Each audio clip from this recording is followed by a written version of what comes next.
금년의 32번째 우리에게 주신 하나님의 말씀은 신약 성경 히브리서 11장 1절에서 3절까지 말씀입니다. 신약 성경 364페이지에 말씀이 있겠습니다. 믿음은 바라는 것들의 실상이요 보이지 않는 것들의 증거니 선진들이 이뤄서 증거를 얻었느니라. 믿음으로 모든 세계가 하나님의 말씀으로 지어진 줄 우리가 아나니 보이는 것은 나타난 것으로 말미암아 된 것이 아니니라. 아멘. 우리 사람은 계속 변할 수밖에 없습니다. 그래서 우리 인생은 한없이 변화를 받아야 되고 또 변해야 합니다. 그래야 믿음이 성장하는 것입니다. 요한이가 이 땅에 좀 며칠 더 빨리 올 수 있었는데 할머니가 이서정 권사님이 목사님 안수식을 못 보면 안 된다고, 안수식 다음에 태어나야 되도록 기도하라고 그래서 또 그때는 순진해서 기도를 했죠. 그랬더니 요한이가 제 안수식이 끝난 그 이튿날 세상에 태어났어요. 왜 그랬을까요? 아마 저한테 평생 동안 기도하라고 요한이 생일을 잊지 못합니다. 왜요? 제가 수받은 다음에 태어났기 때문에. 참 우리 사람은요 묘합니다. 어떤 만남이 있습니다. 특별히 하나님과의 만남은 더 놀랍습니다. 진짜 변화는 하나님을 만나야 변화가 일어납니다. 그래서 오늘 히브리서 11장에서 우리 믿음에 대한 이야기가 많이 있는데 뭐 믿음이라고 이것이다 딱 이렇게 결론 내기가 쉽지 않습니다. 왜냐하면 믿음이라는 이 말 자체에는 엄청난 범위가 포함되어져 있기 때문입니다. 그래서 오늘 11장을 중심해서 믿음이란 무엇이냐, 믿음에 대해서 로마서는 전체 16장이 이야기하고 있어요. 그런데 히브리서의 믿음의 이야기는 11장에서 많이 함축돼서 요약하고 있습니다. 그래서 우리 성경을 보면 유명한 장들이 많이 있죠. 고린도서 13장은 사랑의 장이라고 합니다. 그리고 고린도서 14장은 은사의 장이라고 말합니다. 그리고 15장은 부활의 장이라고 말합니다. 사도행전 2장은 능력의 장이라고 말합니다. 히브리서 11장은 믿음의 장이라고 말합니다. 그런데 이 믿음을 마친 후에 믿음의 장의 완성을 하기 위해서는 12장에 가서는 뭐라고 말하는 거니? 이제 믿음의 거장, 승리자가 되려면 12장 1절에서 3절에 이렇게 말합니다. 뭐라고 말씀하는 거니? 이러므로 우리에게 구름같이 둘러싼 허다한 증인들이 있으니 모든 무거운 것과 얽매이기 쉬운 죄를 벗어버리고 인내로서 우리 앞에 당한 경주를 하며 믿음의 주여 또 온전케 하시는 이 예수를 바라보자. 그는 그 앞에 있는 기쁨을 위하여 자 십자가를 참으사 부끄러움을 개의치 아니하시더니 하나님 보좌 우편에 앉으셨느니라. 예수님도 이 땅에 오셔서 믿음의 경주를 하셨는데, 믿음의 게임을 하셨는데 승리하셔서 지금 하나님의 보좌 우편에 앉아 계신다, 이겁니다. 승리자에 대한 이야기입니다. 그런데 우리들은 아직도 이 땅에 발붙이고 살고 있어요. 오늘 이제 도쿄올림픽이 끝이 납니다마는 이 게임은요 10초에 끝나는 단순한 게임이 아닙니다. 단거리 경주 100m도 아닙니다. 42.2km를 달리는 마라톤 경기도 아닙니다. 10년, 20년, 30년, 40년, 50년 혹은 120년까지 우리가 이 땅에 사는 동안에 달려야 할 그런 믿음의 경주입니다. 그러니 우리가 이 땅에 사는 동안에 한순간도 믿음의 경주를 소홀히 여기지 말아야 된다는 거죠. 자, 이 경기를 달려오는 순간에 선수가 금메달을 거는 순간에는 굉장히 영웅처럼 화려하게 보이지만 그 금메달을 목에 걸기까지는 피나는 노력이 필요합니다. 엄청난 땀을 흘려야 됩니다. 고난을 겪어야 합니다. 수없이 넘어지고 자빠져야 합니다. 혼신의 힘을 다 쏟아야 합니다. 중간에 포기하기도 쉽고 그만두기도 쉽습니다.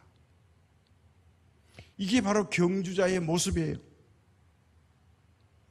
힘든 삶을 살아야 되는 거예요. 우리가 쉽게 천국 갈 수 있는 길이 없습니다.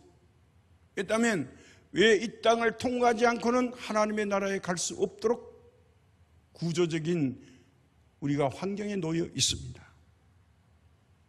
오늘 우리 믿음의 길을 여기까지 달려오면서 수많은 어려움과 눈물과 한숨과 고난과 고통이 겹쳐졌습니다.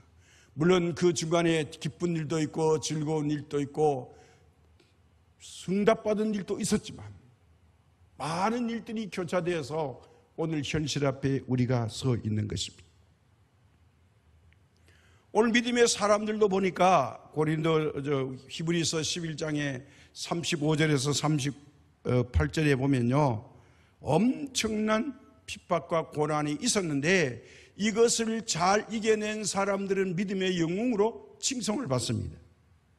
돌로 치는 것, 톱으로 켜는 것, 시험의 칼과 죽임을 당하고 ям과 염소의 고죽으로 유리 피난하고 궁핍과 환난과 학대를 받기도 하고 광야와 산과 토굴과 동굴 속에 숨어서 지내고, 아마 그래서 믿음을 배신하고 세상 사람처럼 편하게 살고 싶은 유혹이 얼마나 많았겠습니까?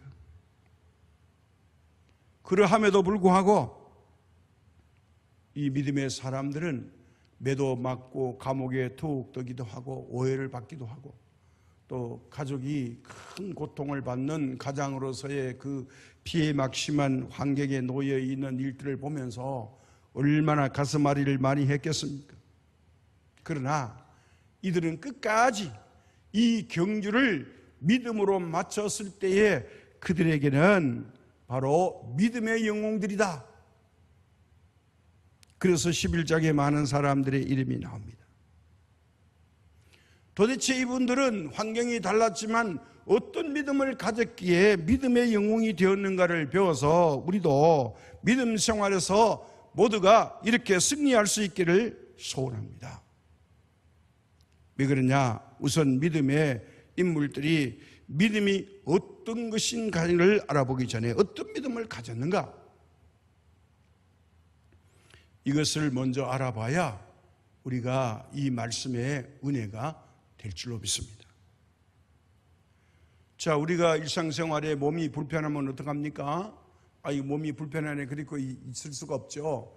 병원에 찾아가서 의사와 상담을 하고 의사를 통해서 병이 치료될 것을 믿고 병원을 찾아가는 것도 의사에 대한 병원에 대한 믿음이에요. 저 병원에 가면 내가 죽어서 나온다 그러면 안 갑니다. 저 병원은 유명한 병원이야. 내가 가지고 있는 이 병을 치료할 수 있을 거야. 이렇게 믿음이 생길 때 그 병원에 내 몸을 맡기죠. 기차나 비행기나 우리가 버스를 타고 여행을 하면 목적지까지 잘 도착할 것을 믿고 거기에 우리의 몸을 의지합니다. 이것도 믿음이죠. 예. 이것은 모두가 다 자연적 믿음이에요. 자연이 주는 믿음, 당연히 그렇게 될 수 있어요. 그러나 성경에서 말하는 믿음이란 무엇일까요? 예. 그게 문제입니다. 자연적으로 믿어지는 거 반드시 그렇게 돼야 되는 거. 이건 자연이 주는 믿음. 그런데 우리가 인생에서 말하는 영원에 위한 준비의 믿음은 어떤 거냐? 오늘 11장에서는 이걸 말하려고 하는 겁니다. 첫 번째, 성경적 믿음은 하나님을 믿는 것이다. 이게 가장 기초라는 거예요. 우리가 믿음할 때 뭐가 믿는 거냐? 하나님을 믿는 거다. 자, 그래서 불신자도 믿음이 있어요. 미신을 믿습니다. 또 우리 신자들도 믿음이 있어요. 그런데 극명하게 다른 게 뭐냐? 믿음의 차이라는 거예요. 불신자들은 돈도 과학도 미신도 믿고 인간도 믿고 자신도 믿어요. 이게 불신자의 세계입니다. 그런데 우리 신자들은 믿음의 대상이 딱 하나입니다. 피조물인 나를 내가 믿을 수 없고 오직 창조주이신 하나님만 믿습니다. 이게 다릅니다.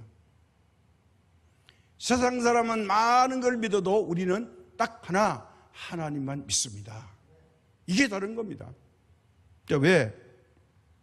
히브리서 11장에 나오는 믿음의 사람들은 믿음의 대상이 분명하므로 이제 35절에서 38절까지 나오는 그런 엄청난 박해와 어려움이 있었지만은 이게 흔들리지 않고 끝까지 믿음을 통해서 삶의 위대한 변화를 가져왔습니다.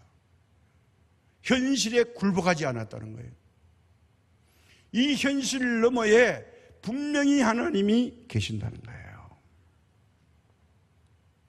이게 하나님을 전적으로 신뢰하는 믿음이에요. 자, 그렇게 되면 성경적 믿음은 어떤 것이 있느냐? 순종, 즉 행함이 동반합니다. 하나님 믿습니다, 사랑합니다, 그렇게 말만 하는 게 아니라 행동이 하나님을 감동시킨다는 거예요. 야고보서 2장 26절에 이렇게 말합니다. 영혼 없는 몸이 죽은 것 같이 행함이 없는 믿음은 죽은 것이니라. 예. 자, 영혼이 떠난 사람은 죽었어요. 영혼이 있어야 이 땅에 숨을 쉬고 사는 거죠. 그와 마찬가지로 이제 성경이 요구하는 믿음은요, 바로 지적인 믿음이 아닙니다. 내가 하나님을 안다, 이게 믿음이 아니라는 거예요. 이거 아는 거예요. 지각. 믿음이 아니에요. 그래서 지식적인 믿음은요, 바로 머리로만 아는 믿음이고, 야고보서 2장 19절에 뭐라고 말씀하는 거니? 내가 하나님은 한 분이신 줄 믿느냐? 잘하는도다. 귀신들도 믿고 떠느니라. 예. 하나님을 믿기는 믿는데 귀신도 하나님을 믿는다고 말합니다. 악한 영도 하나님의 존재에 대해서 믿는다는 거예요. 그러면 우리가 믿음이라고 말할 때 귀신이 믿는 하나님이나 내가 믿는 하나님이나 그 하나님의 본질은 다르지 않아요. 불신자가 믿는 하나님과 신자가 믿는 내 하나님, 나의 하나님이 뭐가 달라요? 분명히 다른 게 있어요. 불신자는 하나님의 말씀에 순종하지 않아요. 그런데 우리는 하나님의 말씀에 순종합니다. 예, 행동이 나옵니다.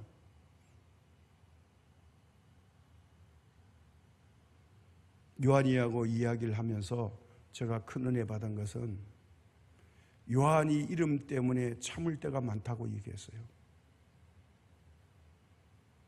이게 뭘까요? 자기 아이덴티티입니다. 내 이름이 요한인데 내가 잘못되면 하나님이 욕을 먹는다. 왜? 요한이가 그렇게 한다는 것은 하나님이 그렇게 하는 거다. 자기 브랜드에 체면을 걸어서요. 이게 믿음일까요? 아닐까요? 개똥이 있으면 개똥같이 살아도 되는데 요한이기 때문에 그렇게 살 수 없다는 거예요. 그래서 인내심이 자꾸 생긴다고 말했어요. 이건 믿음의 말이에요. 성경에도 이름을 중요시 생각합니다. 왜냐하면 머리로만 믿는 믿음이 아니에요. 그냥 이름이니까 부르는 이름이 아니에요. 내 이름 속에 하나님의 영광이 걸려있다. 다시 말하면 하나님의 신뢰가 내 이름 속에 있다는 거예요. 우리 마찬가지입니다. 내 몸속에 내 이름 석자에 이 브랜드에 하나님의 명예가 걸려있다. 그래서 목사가 뭐 저래, 그건 하나님을 욕되게 하는 거라는 거예요. 아무렇게 해서 안 된다는 거예요.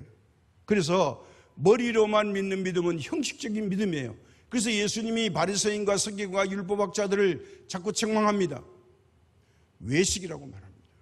껍데기만 그럴 법하지 실제로 하나님을 안 믿는다는 거예요. 자, 이러한 믿음에 대해서 우리 하나님은 실증이 나죠. 근데 제사를 지내는데 그 제사 지내지 말라 그래요. 야, 제발 좀 제사 지내지 말라고. 왜? 형식적으로 지내니까요. 짐승만 죽이지 너 자신의 죄에 대해서 네 춤이 없다는 거예요. 제사가 예배가 됐다면요, 우리가 예배 드릴 때에 허튼 생각하고 이 자리에 육신 덩어리만 앉아 있으면 이건 예배가 아니고 순종이 아니에요. 그냥 몸만 온 거예요. 몸이 왔으면 우리 영혼이 하나님의 말씀에 귀를 기울여야 돼요. 잘 듣고 이번 한 주간 내가 이 말씀으로 살아서 승리하리라. 하나님의 이름을 높여드리라. 그리고 내 이름 석자의 명예도 더럽히지 않으리라. 내가 누구냐? 믿는 사람 아니냐? 직분을 가졌잖냐? 이렇게 자기 브랜드가 있어야 돼요. 그래야 저분 보니까 예수님 믿어야 되겠어. 자기 정체성이 분명해야 됩니다. 감정적인 믿음을 가진 분들이 있습니다. 어느 때는 막 세상을 다 뒤집어 놓을 것 같아요. 근데 문제가 만나면 푹 꺼져가지고 하나님이 안 계신 것 같아. 갑자기 땅 밑으로 꺼져버려요. 굴곡이 심해요. 자, 이런 사람들은 핍박이 오거나 곤란이 오거나 어려움 오면요, 믿음이 그만 돌짝밭 같고 길가에 떨어진 믿음 같아가지고 은혜를 받고 말씀은 받아서나 결실을 못 맺는다고 예수님이 말씀했어요. 세상에 물질의 유혹과 여러 가지 염려, 근심이 올 때, 야, 이거 바보같이 살았네. 아니, 이제 하나님 버리고 세상과 같이 살아야 되겠어. 내가 이 바본가 봐. 내가 인생을 잘못 살아서. 이러면서 세상으로 갈짝 가버리면요, 돌짝밭에 가시떨기 속에 떨어진 씨앗과 같은 거예요. 근데 11장에 보니까요, 이제 믿음의 영웅들에 대한 실천하는 믿음의 사람들을 보여줬어요. 아벨은 희생의 제사를 드렸습니다. 자, 노아는 방주를 120년 동안 준비했습니다. 아브라함도 이삭을 기꺼이 바쳐드렸습니다. 모세는 애굽을 떠났습니다. 참된 믿음에는 반드시 이들에게는 행함이 뒤따랐다는 거예요. 단지 믿기만 한 게 아니에요. 결정적일 때 행동으로 순종했다는 겁니다. 야고보서 2장 22절에 이렇게 말합니다. 내가 보거니와 믿음이 그의 행함과 함께 일하고 행함으로 믿음이 온전하게 되었느니라. 믿음이 뭐예요? 행함과 함께 일한대요. 그래서 19절에 행함이 없는 믿음은 영혼 없는 것과 같이 죽은 거라는 거죠. 그런데 왜 이 사람들은요, 현재를 부정하고 미래에 다가올 것을 믿을 수 있었을까요? 이게 믿음이에요. 미래의 것을 받을 수 있는 받침대가 바로 믿음이라는 거예요. 우리 어떤 물건에요, 그 현상만 보지 말고 그 물건을 든든히 받쳐주는 받침대가 든든해야 뭐예요? 그 물건이 가지런히 그 자리를 지킬 수 있어요. 잘 놓여졌는데 받침대가 무너지는 순간에 그 귀한 보물도 다 찌그러지고 그 자리를 지탱할 수가 없습니다. 그래서 오늘 우리 히브리서 1절에 뭐라고 말합니까? 믿음은 바라는 것들의 실상이요, 보이지 않는 것들의 증거니. 이 말씀을 두 조각으로 나눠서 생각해 보면요, 여기에서 실상이라는 단어가 나와요. 이거 헬라 원어로 뭐라고 하느냐, 히포스타시스 이런 말을 합니다. 헬라 원어로. 그럼 의미가 뭐냐? 우리말로 해석하면 미래로부터 아래로부터 받쳐준다. 받침대라는 거예요. 아래로부터 잘 받쳐준다. 실상이 이런 뜻이에요. 자, 그러므로 믿음은 미래의 것을 받을 수 있는 받침대라는 거예요. 믿음이 있어야 미래에 하나님이 내게 주실 것을 받을 수 있는 받침대라는 거예요. 이게 믿음이라는 거예요. 눈에 보이는 것만 가지고 믿는 게 믿음이 아니라는 말을 하려고 하는 겁니다. 자, 아브라함은 갈대아 우르아를 떠났습니다. 하나님께서 어디로 가라고 하는 게 아니라 내가 지시할 땅으로 가라. 그러니까 아브라함이 아멘하고 하나님이 지시한 땅으로 갑니다. 어떻게 떠났을까요? 믿음으로 떠났다는 거예요. 하나님이 그렇게 해줄 것을 믿었다는 거예요. 이게 뭐냐? 받침대인데 이걸 우리 신앙으로 말하면 믿음이라는 거예요. 그래서 아브라함의 이 받침대가 믿음이 든든하니까 이 가나안 땅에 들어갈 수 있었다는 거죠. 자, 모세가 미디안 광야에서 80세에 양치고 있는데 어느 날 가시떨기 속에서 하나님이 모세야 모세야 부르더니 신발 벗어라. 그래 신발 벗었어요. 너 꼼짝할 말고 그 자리에 있어. 너가 선 것은 걸어간 것이니 이제 내 말 들어.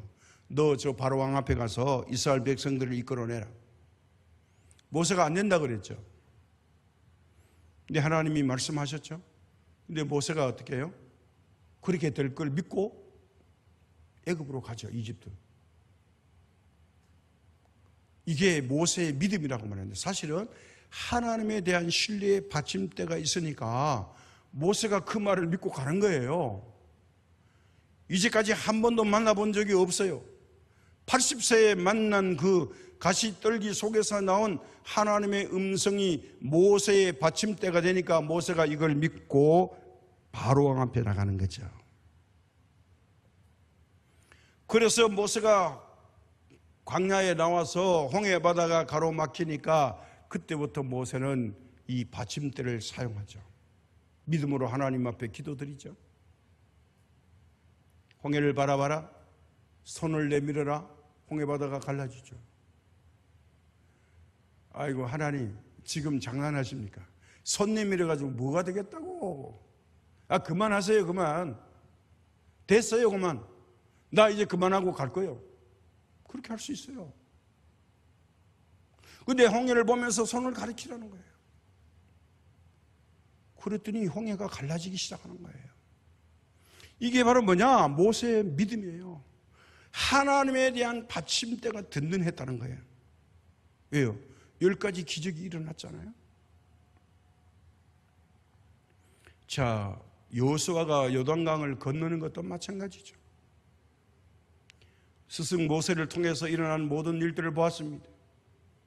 이제 자기가 책임자가 됐습니다. 리더자는 어떻게 해야 되느냐? 하나님에 대한 신뢰의 믿음의 받침대가 든든해야 되는데 이제 이 요단강도요 추수할 때가 되면 강둑이 넘칠 정도로 홍수가 심해서 요단강 뚝이 철렁철렁한데 이제 요단강을 건너라 그러는데 이건 또 제사장들이 법궤를 메고 강을 건너래요. 아, 이것도 말이 안 되죠. 특별히 하나님의 법궤가 물속에 들어갔다? 그러면 이건 엄청난 사건이죠. 자, 하나님 망신이죠. 모세 리더십에 타격이 입죠. 이스라엘 백성들이 원망하고 이제 온 진중이 요란스러워질 것 뻔한데 한 번 실수하면 모든 게 뒤틀려지는데도 불구하고 여호수아는 받침대가 든든하죠. 믿음으로 제사장들에게 말해서 믿음의 제사장들 앞에 선 네 사람이 첫 발을 요단강에 넣으니까 강물이 끊쳐져요. 이게 여호수아의 믿음이죠. 아말렉과 전쟁할 때 태양을 멈추고 달을 멈춰서요. 이게 뭐냐? 여호수아의 받침대예요. 믿음이라는 것은 현실을 받는 게 아니라 미래에 다가올 미래의 것을 받을 수 있는 받침대 역할을 한다는 거예요. 그러니까 이 실상을 보지 말고 미래에 다가올 하나님의 그 받침대를 내가 튼튼히 붙잡을 때에 우리가 미래가 보장받는다는 거예요. 우리의 가장 큰 미래의 보장이 뭐죠? 내가 죽으면 하나님의 나라에 갈 것이다. 이거 변함이 없다. 반드시 천국은 있다. 나는 그곳에 가고야 말 거야. 그러면 이 땅에 좀 어려움이 있다고 우리가 흔들릴 수 없다는 거예요. 왜? 내가 천국 가야 되는데, 분명히 있는데, 하나님이 보장해 놓으셨는데, 거기에 내 이름을 적어놨는데 내가 꼭 가야죠. 근데 희미하면요, 진짜 이거 있긴 있어? 이렇게 되는 거죠. 믿음이란 미래에 우리에게 다가올 것을 받을 수 있는 받침대가 될 줄로 믿습니다. 자, 받침대만 있으면 뭐예요? 뭔가는 가시적인 게 있어야죠. 그게 뭐냐? 믿음이란 볼 수 없는 것을 보게 한다는 거예요. 이게 이제 믿음의 놀라운 신비함이에요. 이걸 영적으로 말하면 영적 안목이 열린다는 거예요. 이게 믿을 수 없는 걸 믿어지게 만들어주는 겁니다. 그래서 아까 말씀드렸죠. 1절에 믿음은 바라는 것들의 실상이요 보이지 않는 것들의 증거니, 두 번째입니다. 보이지 않는 것의 증거. 자, 그래서 증거라는 말이 또 헬라 원어로 분석해 보면요, 엘레코스라 그럽니다. 이게 뭐냐? 확신. 우리말로 하면 증거란 말보다도 확신, 보이지 않는 것들의 확신이니 이렇게 번역해도 관계없다는 거예요. 그런데 더 쉽게 하려고 증거니 했어요. 이 믿음을 우리가 가지게 되면요, 미래의 것을 보는 안목이 생긴다는 거예요. 보인다는 거예요, 이게. 그렇게 될 걸 믿어지는 거죠.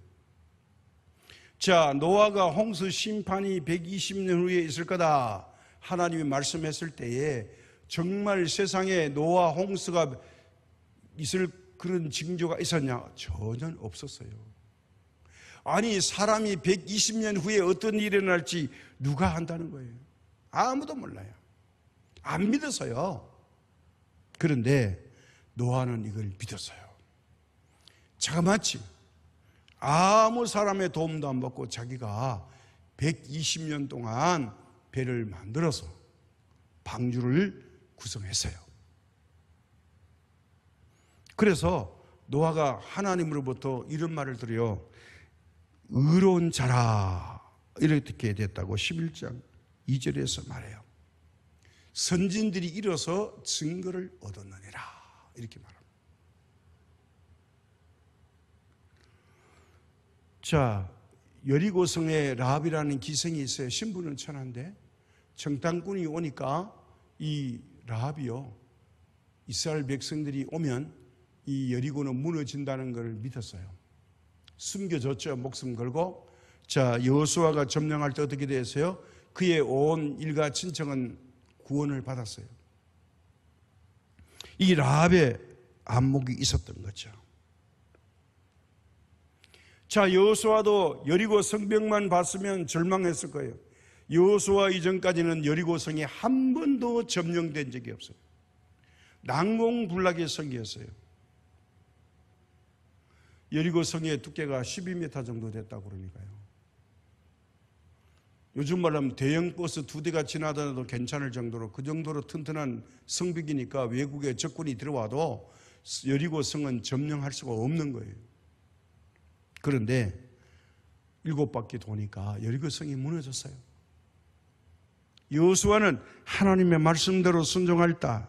현실을 보지 않고 튼튼한 여리고 벽을 펴지 않고 하나님의 말씀을 신뢰하고 믿었더니 보이지 않는 하나님의 그 눈을 가지고 여리고를 무너뜨렸다는 거예요. 그래서 이렇게 무너뜨리니까 뭐가 생기느냐? 드디어 증거가 생기는 거예요. 그래서 앞서간 믿음의 사람들은 뭘 얻었느냐? 믿음으로 이제 확신하고 보았으니 행동으로 옮길 때에 증거가 있었다는 거예요. 그래서 아벨이 의로운 자라는 칭호를 받았죠.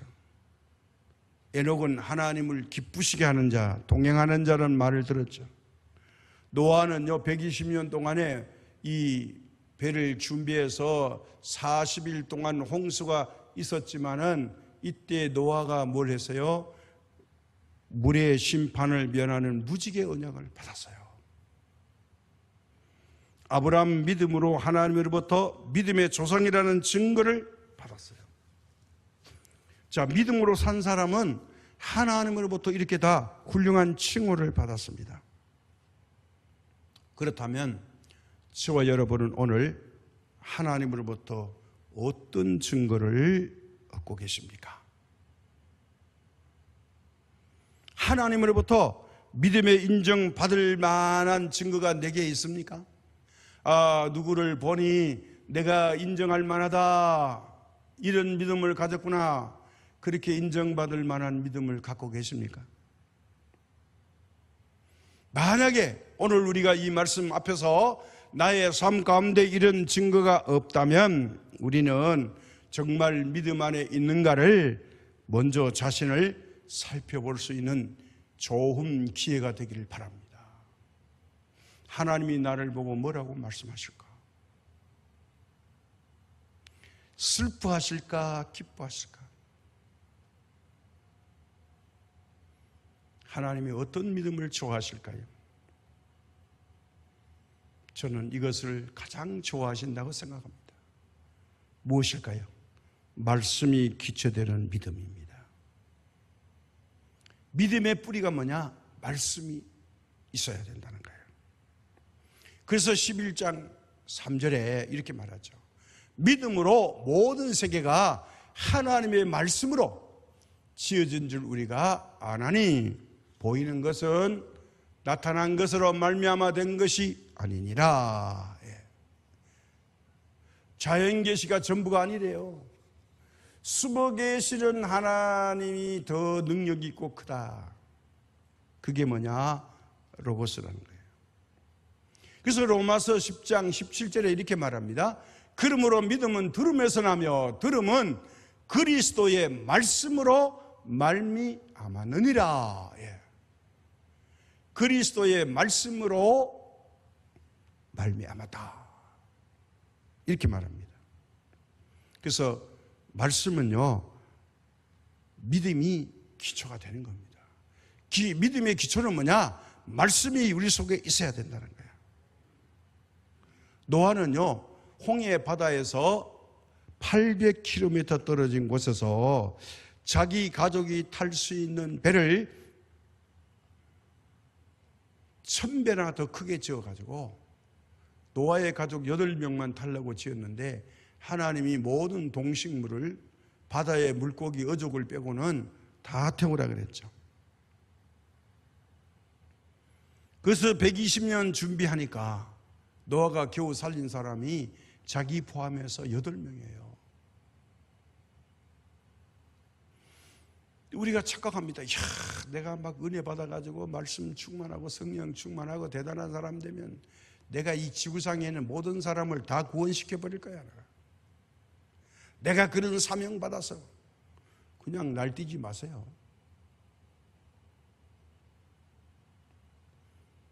예수님도 2000년 전에 오셔가지고요 유대인 전체가 예수님 믿게 하지 않았었어요. 근데 괜히 자기 덫이 돼가지고 말씀의 기초가 있다고 막 떠들면서 내가 세상에 나 같은 사람 없다고 떠들면 이거 하나님 보실 때 대단히 교만한 거예요. 120년에 8명밖에 구원하지 못하는 노아가 있는데 제일 먼저 우리는 자기 자신이 구원받아야 되고요, 두 번째는 가족이 구원받아야 되고 내 주변이 구원받아야 돼요. 이걸 착각하면 안 돼요. 대의명분이라고 해서 크게 뭘 걸어놓고는 야단 법석을 떠는데 결과가 초라할 수가 있어요.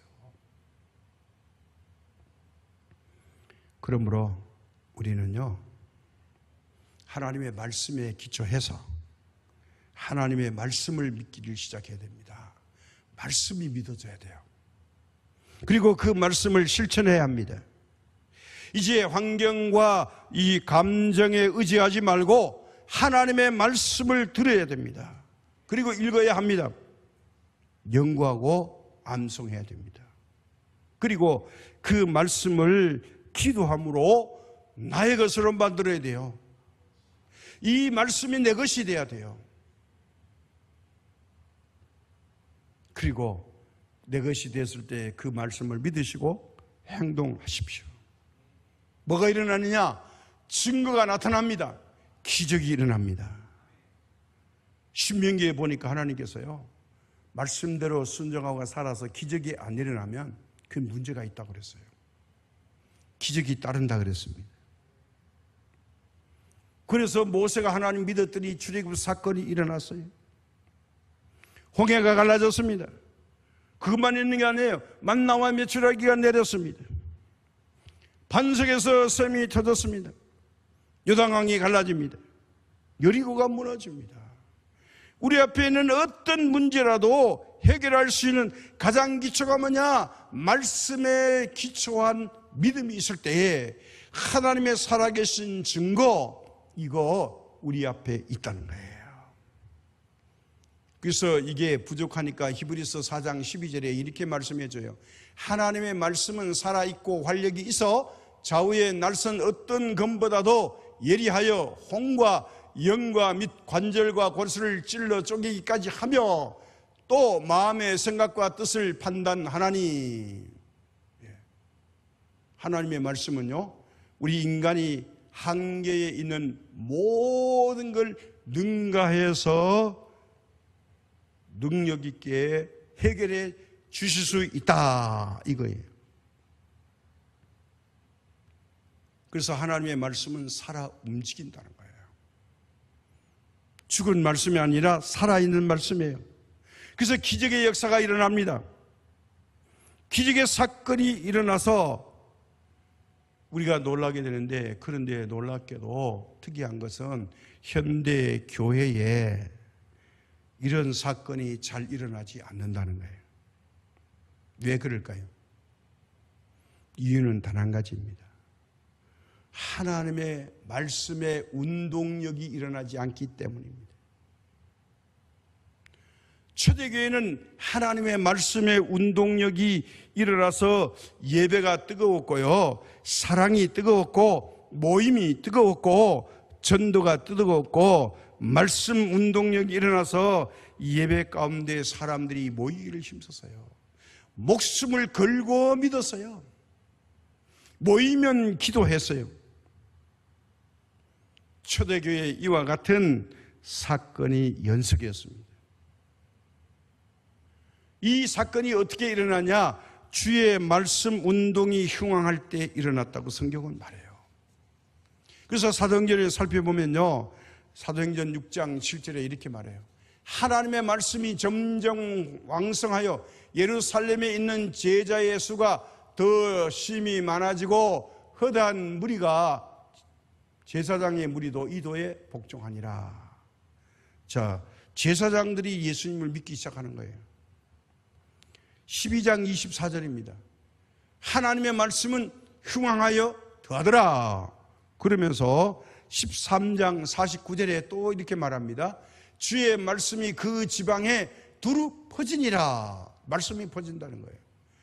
그리고 19장 20절에 이와 같이 주의 말씀이 힘이 있어 흥황하여 세력을 얻으니라. 뭐가요? 말씀에 기초한 믿음이, 말씀이 힘이 있으니까 흥황해서 세력을 얻었다. 그러므로 우리도요, 이 말씀 앞에 하나님의 말씀을 사랑하는 자가 성경적 믿음을 가지게 될 때에 하나님의 기적이 일어나고 우리에게 하나님의 참 평안이 있을 줄로 믿습니다. 우리가 이제 성경으로 돌아가서 이제 믿음을 가지시기를 예수님의 이름으로 축복합니다. 이 말씀을 들으면서 또 이 시간 예배 보는 모든 여러분들에게도 성경의 믿음으로 복을 받는 하나님의 자녀들이 되시기를 축복합니다. 오늘 아린이가 예배를 보내는지 모르겠는데 아린이도 복 받아요. 네. 놀라운 말씀이 있습니다. 히브리서 10장 23절에서 25절에 이런 말씀이 있습니다. 오늘 현 시대를 뚫어보시고 코로나 바이러스로 모이기가 어렵게 되고 사람들이 열심히 식어지고 믿음이 없어지고 말씀이 약해질 때에 어떤 현상이 일어나는가?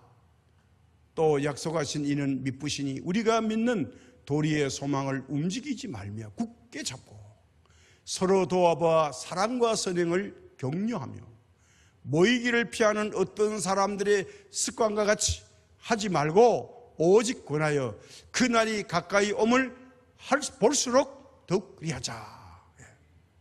우리는요 모임을 피하는 게 아니라 모임을 점점 더 가까이 하는 그런 믿음의 말씀의 기초의 뿌리가 충만하시기를 예수님의 이름으로 축복합니다.